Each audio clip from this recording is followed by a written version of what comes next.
Welcome to Yes Also. I'm Suzi Barrett. My guest today is Monique Moses. You know her from her TV sketch show Astronomy Club, which was previously a UCB New York team, and as co-head writer of the Black Lady sketch show. If you're a New York improviser, you've seen her on a billion teams. And if you're in LA, you see her play with ASCAT frequently. That's actually how I know her. We met at ASCAT about a year ago, and I've gotten to do several shows with her, and I absolutely love playing with her. So it was so cool to get to know her more here and tuck into her backstory as a dancer and obviously a sketch comedian. And we dive into several of those wormholes here. She talks extensively about her work in sketch and also how she uses the concept of tropes as a base reality, which I think is one of the most helpful tools in improv and in sketch. And she just distills it down so well here. That can be found in part 2 of this episode, which is at yesalso.supercast.com. And you can check out pics from Monique's comedy journey over at our Instagram page, Yes Also Pod.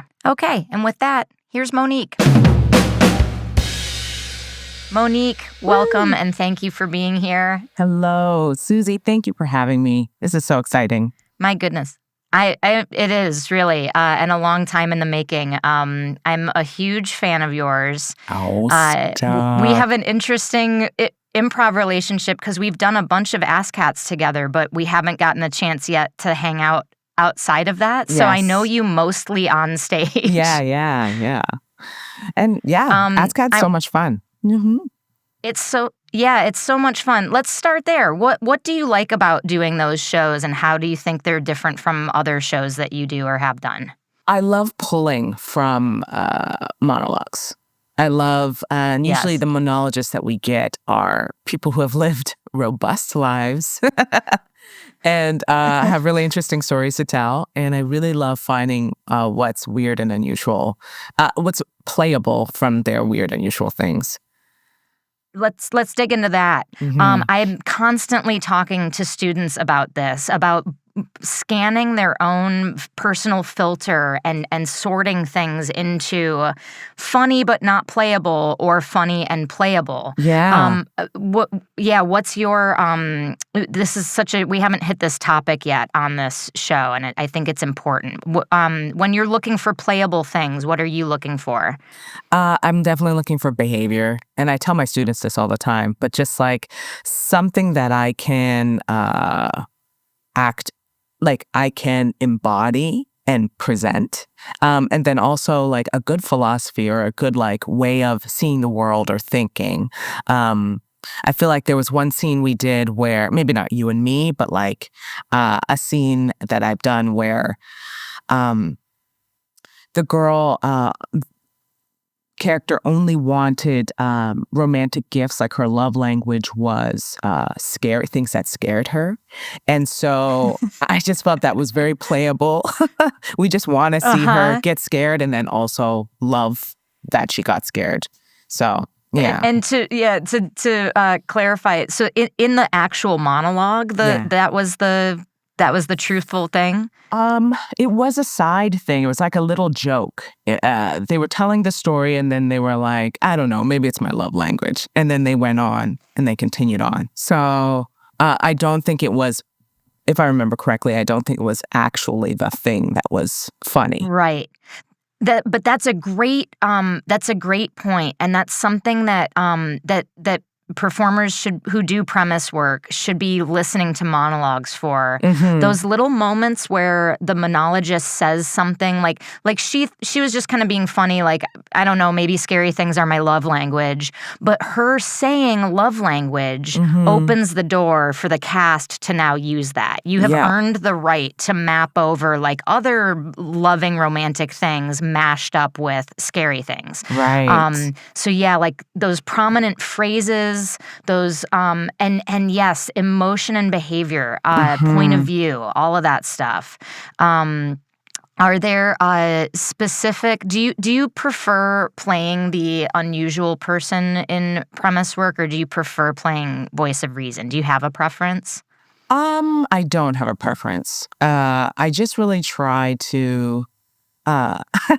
This is something that I really still am forever wanting to get better at, but in scenes, the progression of a scene, I still am like a little bit nervous. But when it comes to initiations, I feel like I kill them every time. And I feel like it has a lot to do with like understanding, oh, I'm labeling what you're about to do, or I need you to do, or I'm going to label what I am going to do. So get ready for me to do it. Yeah, you are so deft at not only pulling ideas but presenting them in such a clear way. Thank you. I love playing with you, and that's one of 20 reasons why. It's just like I so trust when you come off the back line that there's going to be a fun idea to play, that I'm going to be on the same page as you. You're so clear about it. But then did that where take do you I a go long from time? there? That's my thing. It's like I have the first like 3 moves, and it's not even that I'm planning the moves. It's like the interesting like twists, which I think you and a lot of like really seasoned players bring. It's this idea of like, where do I take it next? How do I explore this further? Or how do I go from, just doing moves to like resting it a little bit to talking about my philosophy behind it and all those things. So I'm still wanting to get better at that, but I appreciate you saying that. Yeah, we all are. Yeah. It's all that exploring the world, the exploratory stuff, all the stuff that sustains a scene and isn't just the sort of 1, 2, 3 heighten of it. Yeah. Do you have a background in writing or stand-up? We're going to dig into everything about your journey, but it occurs to me that is kind of a writery way of seeing scenes. Yeah, I have a sketch background. My team... There we go. Yeah, my improv team, Astronomy Club, I'll tell you this story. So we came together as a practice group that wanted to be on Lloyd way back in the day. And so we auditioned. At that time, you were allowed to audition as a preformed team. So we auditioned. We got on. It was very exciting. We were like the second only preformed team to get on and like the first all-Black house team ever at the theater. And then... Incredible. Thank you. And then a year later, we got broken up because that's what happens on these transient house teams. But we wanted to stay together, so we started writing sketch, and that's kind of like my sketch.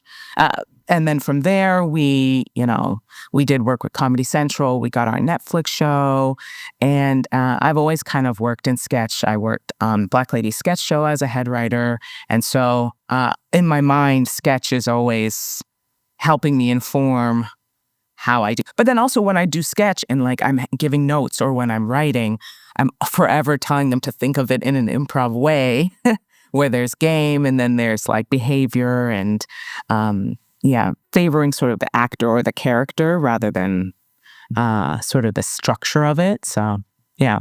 They can both strengthen each other so much. That improv lens of like, if you're writing a character through this like solid point of view, how they see the world, and that consistency. Okay, like who is this person, and now how are they going to see their work life? How are they going to be when they go to the bakery? Like all that stuff is so enriching, or such a. I don't know. I think it makes, at least for me, studying improv made sketch writing easier, especially studying improv at UCB, because that sort of game perspective. Yeah. For sure. Did that always come easy to you, or has this been a journey? Let's go back to when you first knew you were funny and Yeah. I was always performative. So like as a kid, like one of my biggest core memories was at Thanksgiving, having a scroll prepared to give thanks, rolling it out, and then having my sisters roast the shit out of me. And to this day, however many years later, they always bring it up at Thanksgiving. But that led to like me doing theater and musical theater growing up. And then, of course, improv was coupled in that. And, I'm from Canada, so theater sports. Oh, wow. Oh, you didn't know? I thought that's the first thing I tell everybody. Know. So, yeah, I am a Canadian gal, born in Windsor, raised in London, Ontario. Amazing. Wow, raised in London. Yep, serial killer capital of Ontario.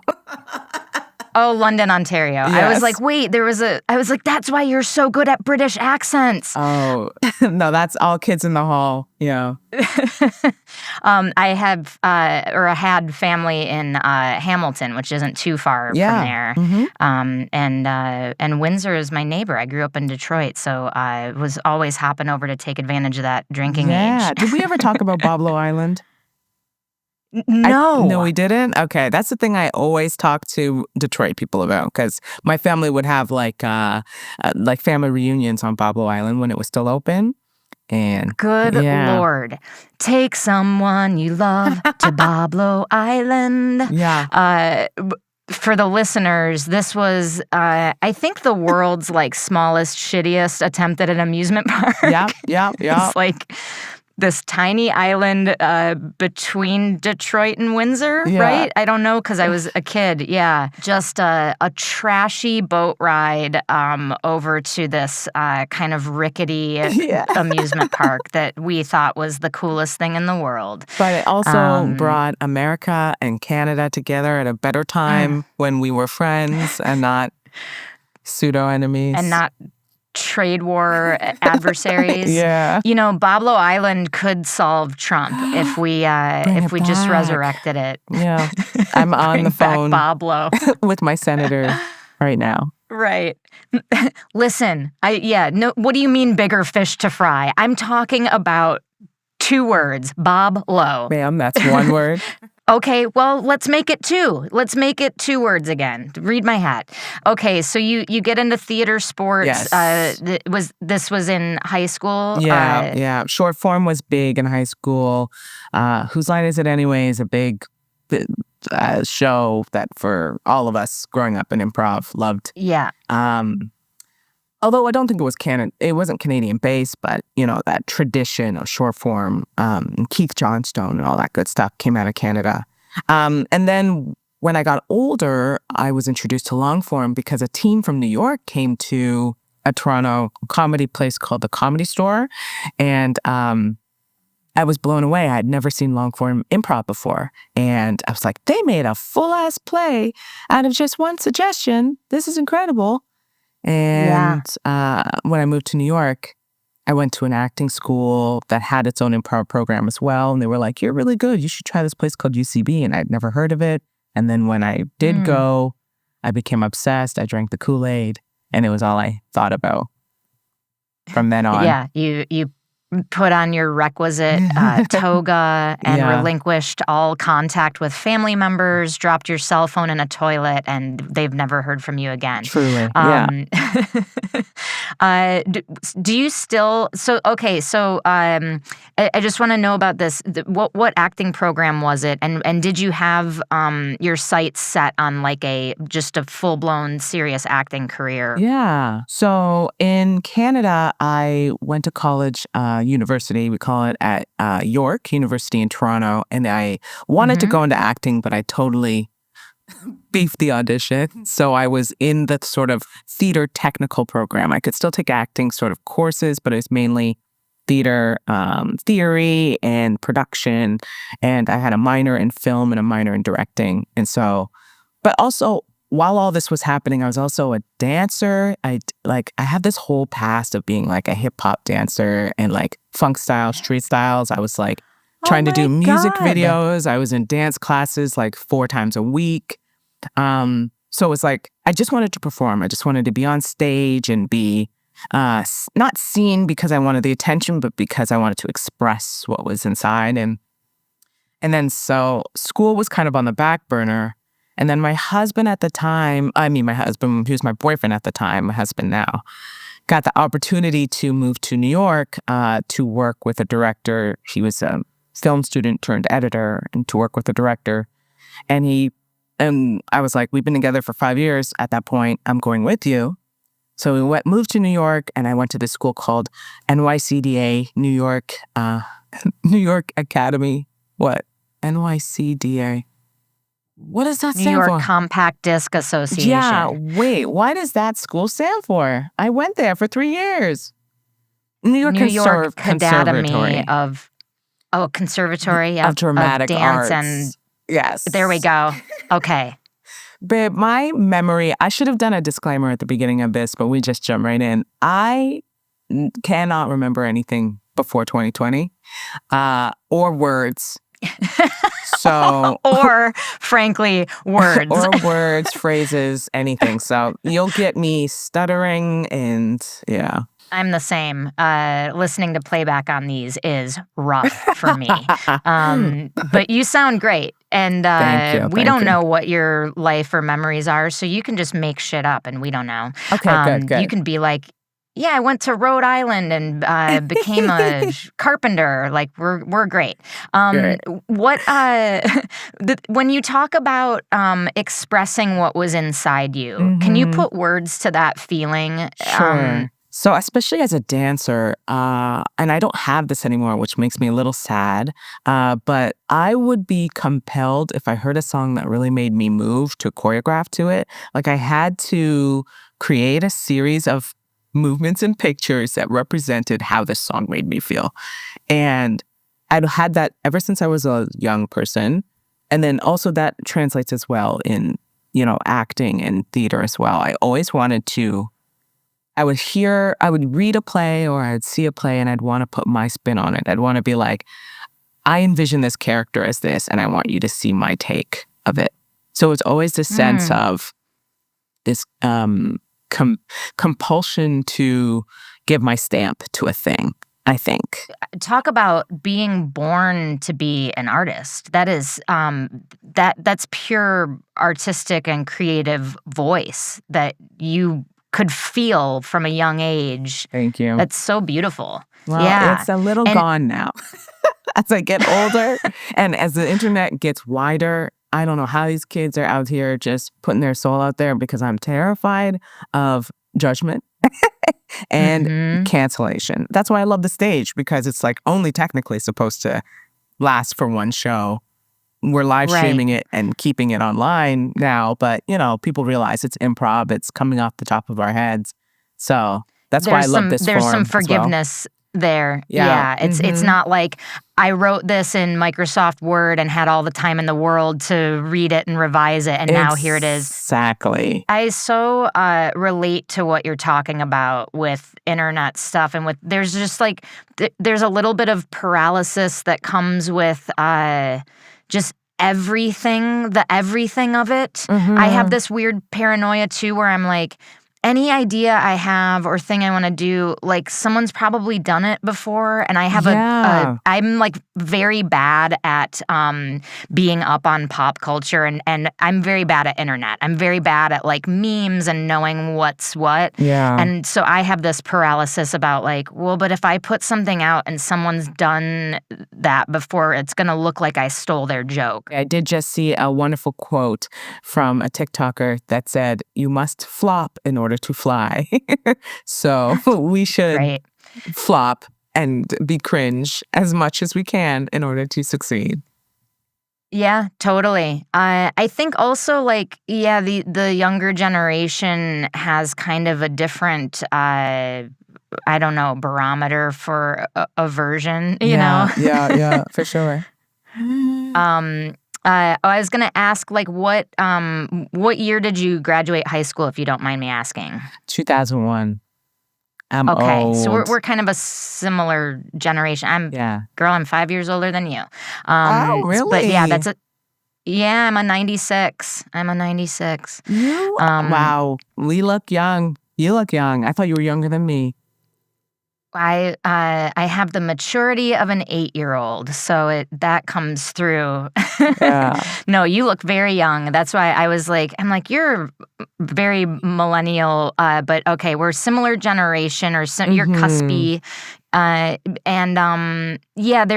There's something about having grown up in an era of things being a monoculture and everyone talking about the same In Living Color sketch or the same SNL sketch, that now it's like there isn't that. It's all just scattered to the wind. You don't have the same reference base as people. You're not taking the same one thing and putting your spin on it. Now it's like everything exists everywhere all at once. Yeah. That would be a great title for a movie. So the monoculture that we used to live in was kind of equivalent of everyone being at the same improv show and hearing the same monologue. Yeah. And we were all pulling from that, and everyone was an audience to the same thing. So when you had a spin, people recognize it, and we're all in on the joke. Because it's, now we're not in on the joke because there's too many jokes and too many shows going on at once. Is that a good analogy? Yeah, it's a very good analogy, and that reminds me what I was going to say is that you can follow someone and, a few million followers they'll have, and you'll be like, that's the person that I follow, and I think they're really funny, and I get their jokes, and I feel like they're the whole internet. And then someone will come along with 50 million followers that you have never heard of in your life. Right. And you'll be like, yeah. Okay, that's what it is. I was over here this whole time. Yeah, it's crazy. The internet's wild. It's crazy. It awakens a triggered part of me that's like the middle schooler who wasn't cool enough. And it's like, wait, everyone else was invited to this party? Or like, it's like, how does everyone know about this thing and I don't? And it's not like I'm not on my phone 80% of the day, because I am. It's just, I think I play too many New York Times games. And I'm not up on cultural things. Yeah. Okay, so let's jump back into your timeline here. Okay. So you start UCB classes at the recommendation of your acting teachers. Mm-hmm. And were you nervous going into this improv world, or did it feel exciting? What was your intro? Yeah, no nerves. It was exciting. I had been performing for a while there. I feel like at UCB we get this like wide range of sort of people who are interested. We have the actors who want to further their career or who love improv. We have the writers who want to be better at performing and expressing themselves. We have like people who are just using improv as a tool to get outside of their comfort zone. So I think I was one of those performers that like was on the way to being a professional actor anyways. Like I had professional credits in Canada. But it's like you can either be from a school, you can be from Circle in the Square or Tisch or Juilliard and have sort of a reputation. And my school didn't. So I was like, what else can I do? I know the UCB here in New York has a bit of a reputation for like being a talent factory. So that's why I went. But I will say this, like my first like go at it, I was too big. Like I would often get notes that like I just didn't understand game, and I did not understand game. I just loved to play a character. And so I went to other schools as well and, succeeded there. But then there was always something about the structure of UCB that we're all getting on the same page before we go somewhere, that always attracted me to the school more than, say, other schools that I performed at. By which you mean the premise-based work, where like we're getting on the same page. Is that what you mean? Like pulling ideas from a thing? Yeah. Starting in a base reality, starting grounded, and then going from there. Yeah. It's such a huge part of it. It's such the undersung part of comedy that we can't start at the goof or like what are we revealing? What is there? You know? And the acting part of that is such a big part as well. And it's so funny that you say you started like big and charactery. You'd still play characters great, but I was gonna say one of the things I love about your improv is that you are so grounded and your acting is so good. And as you were talking about going to acting conservatory, I'm like, oh yeah, no shit. Okay, of course that's in your DNA. But it's funny that you were that you kind of had to rein in. Back then, for sure. I don't know. I maybe I'm traumatized by the last 15 years, but like I feel like a totally different person than I was back then. I am one. And I'm still coming to terms with it. I like who I am now, but there's something about like, I never peaked in high school, but I peaked in my late 20s, I think. You know what I mean? When you say that, what qualities are you pointing to in your mind's eye when you see you in peak late 20s? What do you see that seems glimmery? I think, physically, I think the ambition and the sort of like fearlessness. I think the opportunities were really coming. and that they were the first steps of my ladder up. So it just felt good. It just felt like, things were happening. If I wanted something, I would work hard towards it and then I would get it, which is not everybody's experience. And in a way, it's kind of like woo-woo manifesty, but like I really would set my eye on something and then only do the things that I think would help that, and then I would get it. So now I think is hard is that like I just want happiness and I just want peace and I just want the world to be good. And that is a thing that you can't like set your eye on and work on it. I think maybe it is something if we all work together mentally, but I don't know. That's a different podcast, but. Yeah. Well, yeah, the great mystery and puzzle of the fate of our human race depends on is how do we get everyone on that same page? Yeah. Like if we think the goal is peace and a safe planet at a normal temperature, then and other people disagree, then we have competing goals, and that's what's happening. Yeah, that is a different podcast, but man, am I so aligned with that feeling. It's interesting because as you were saying that, I was like, yep. Like I used to have so much more fire in my belly. And I think one thing is as I've aged and have had sort of some career satisfactions and some like scratching of the itch, and improv, honestly, as a constant creative outlet, I think some of that fire has been dimmed because it's like, well, how could I possibly want for more? Yeah. I have a way to be creative with my friends and I'm paying my rent. And that is all I've ever wanted. Yeah. But I have that same feeling as you where when I look backwards, I get a little nostalgic for the me that was like, kicking down doors and really gunning for stuff. And then you think that the person that you are now, or you think that you need what you had then in order to be really successful at what you're doing now. So it's like, I kind of, the softness that I've become, I wonder if it translates in my improv in a way that makes it just a little bit more safe than the way I used to play, which was really fun. I mean, I still think I'm fun, but like, just like a little bit more fearless and not afraid to do the silliest, craziest things. So now I just want to make sure that I'm doing the right thing for the people who are watching to pick up on that. Yeah. Does that come from having this base of students and admirers who you feel are looking to you for? Yeah. Yeah. Yeah. That is so interesting. And do you feel like you'd be letting them down if you took these bigger risks? Or for you, it's like the bigger risks don't always lead to a certain outcome. So you'd rather stay in the lane where you can show them predictably, here is a good scene. Yeah. I mean, the second thing you said, yeah. Yeah. But yeah. But I'm really trying to reframe the way I think about things and see it as a positive. So right now I feel like I'm been complaining.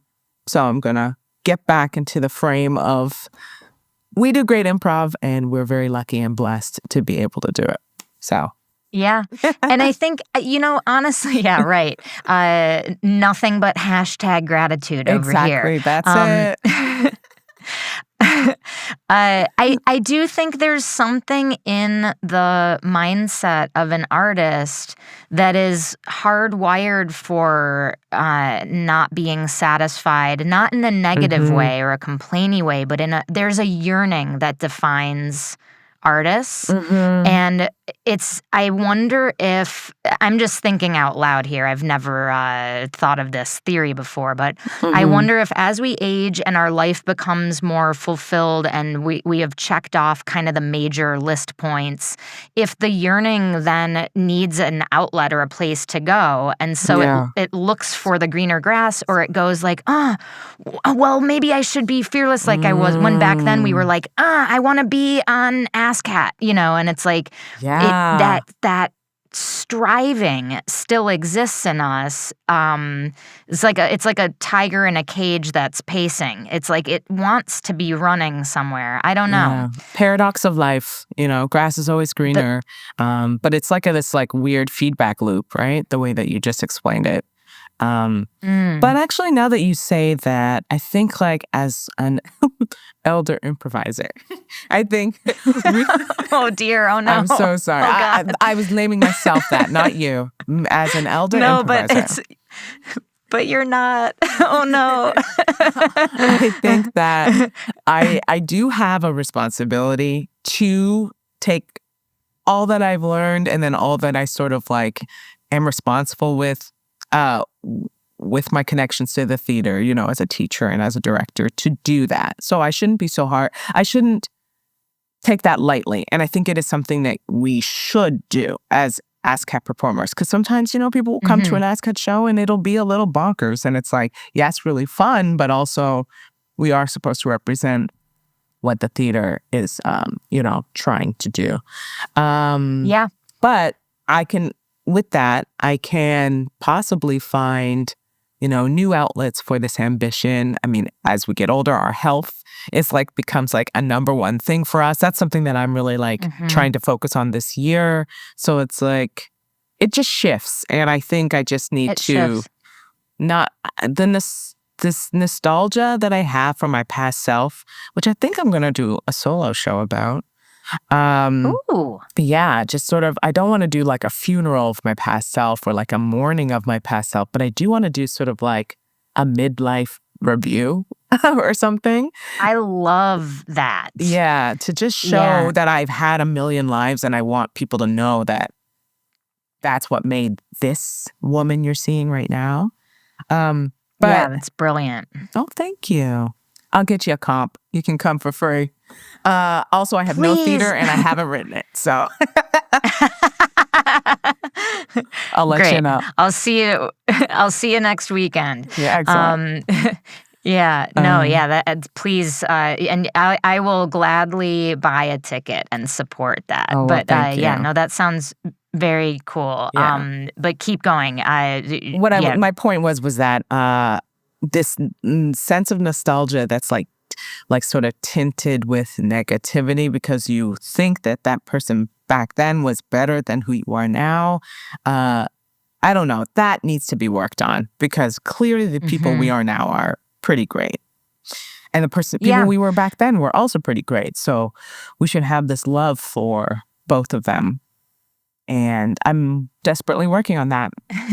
There is you can look at the balance sheet. You can look at the equation and be like, okay, so I lost a little ambition, but gained success. Like, that's a fair trade. Truly. And I lost a little bit of fearlessness, but I also gained wisdom and maturity. And I'm not like diving into relationships that are bad for me anymore or like embarrassing myself at parties. Like there's to me, it feels like a balanced equation. And personally, I wouldn't go back to that time and lose the emotional wisdom and the therapy tools that I have now. Yeah.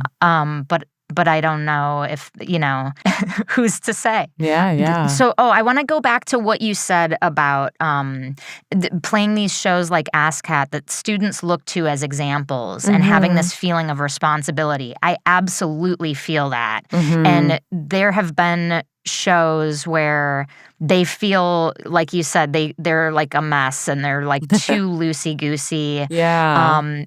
And I feel like not embarrassed, but I hate when shows go that way, and I shouldn't hate a way that any show goes, but right.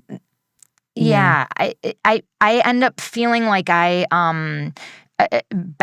clean up a little bit. That's not the word. But like where it's like, okay, well, I'll frame this so that it makes this move make more sense and is on game or whatever. Do you feel like you're doing that? No, you're doing that. And I'm so thankful when you do it. I'm so thankful when you do it. I'm telling you. Yeah. Oh my God. Here's the things that I hold on to when I think things are out of control, but not out of control ever in a bad way, but like in a way that like are literally out of my control. Callbacks, characters I've already played, just finding a way to just bring it back in whatever is happening right in front of me. Just looking for the opportunity to like jump in and do my little thing. And it's never like, I don't aim to just be the funniest or anything or like highlight myself. I really want to create a really funny scenario and scene where like everybody is the whole thing is funny. I think that sometimes I think we suffer from that a little bit where people like want to be the funny thing. And like, if I jump in and do a funny callback that seems a little forced, it's not because I'm trying to like highlight myself. It's just because I'm trying to make these connections that would make an audience member be like, or I don't know. As you're saying that out loud, I mean, first of all, what evidence that you're such a humble and gracious performer and person, that you're clarifying, like, when I do a callback, it's not to highlight me. But speaking personally, whenever someone makes a connection or a callback, I'm always grateful. It's always a win for the show, I think, because those are the moments that give the audience that payoff, that where it feels like they're on this very satisfying journey. Like what you said when you first saw Longform and you were like, whoa, they improvised a whole ass play. It's like that feeling of, oh, this is a piece. And even if it's like a minor character that comes back, sometimes all the better. The audience forgot about them until they reappear and suddenly, the donut maker is the president. Oh, cool. I never feel that sense of like, oh, this person is just trying to be funny or just trying to, when it's applied to a callback. There are other times where it's like, we didn't need that walk on that soon in the first scene. I think those two had it. Yeah. But okay, let's reverse the train a little bit. Okay.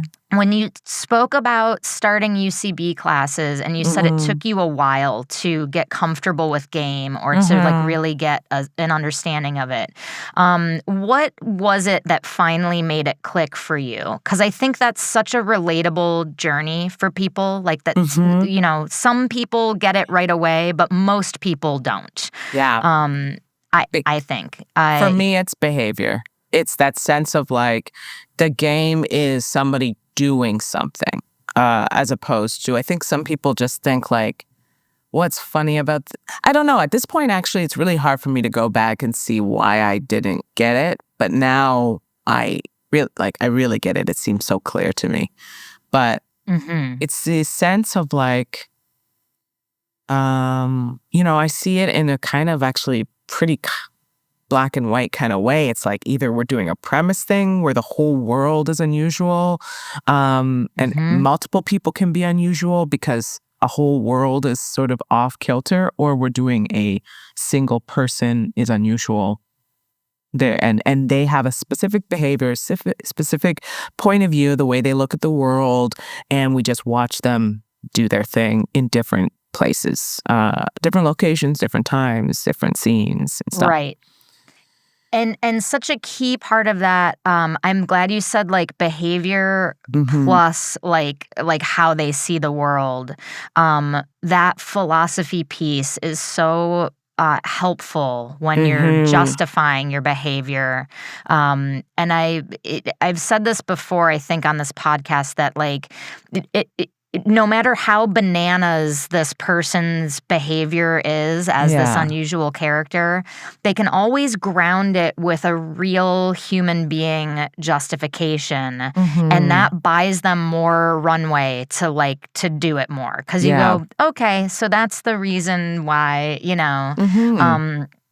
so yeah, and that justification can come either from the unusual character, sorry if I seem a little aggressive today. It's because blah, blah, blah. Right. Or it can come from the other character, which I think is also an undersung technique. Yeah. That the other person can paint it on them. Like, hey, man, I know that your last girlfriend complimented how sensitive you are to animals, but I don't think every woman wants you to just come up and show her pictures of animals. You know, you're kind of like framing it as, yeah. And being able to frame is such a skill that, like, I think only really sort of like advanced students start to really hone in on, and something I even too want to get better at. Yeah. Okay, so through your UCB journey now, let's connect your timelines. You started by talking about kind of the life cycle of Astronomy Club. Yeah. What got you to there? How did that group form? How did you find each other? Yeah. And is there other UCB stuff in there in between? Yeah, so it was like, 2010 is when I started at the theater. Obviously in New York, and I would take like 101. I would take classes maybe 6 months apart. Luckily there was like more scholarships back then, and like full scholarships, so I could take more classes, but it had to like wait. Like I couldn't do it right after another. And then I also like kind of took a break and went to theaters like the People's Improv Theater, the Pit, which was a big one. I spent a lot of time over there, and got on house teams there. Let's pause there. Yeah, what was your experience like there, and how would you characterize the difference? What was that doing for you that UCB wasn't? At that time, the Pit was very welcoming. It felt like, and very freeing. It felt more like a Chicago theater than sort of like this New York sense of like following structure. I've heard that a lot of like schools like the Annoyance or stuff like that, someone once explained to me that like the way they play is like they're two jet rockets, and they're both going up, up, up, heightening their own game, their own behavior.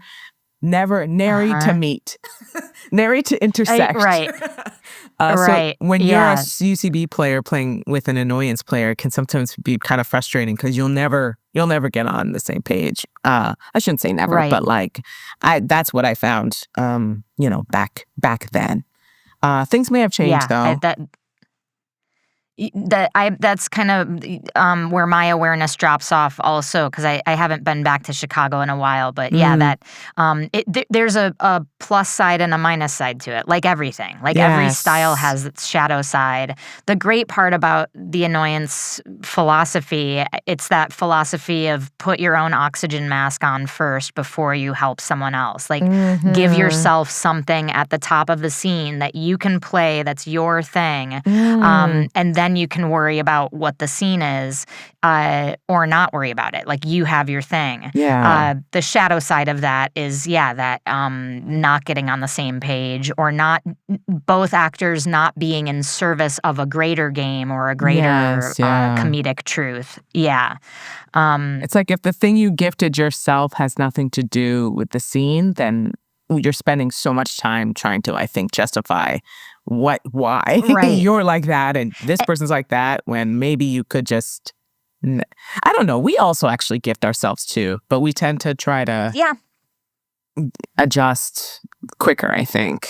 A good example of like the not being in service of one thing and of that getting chaotic.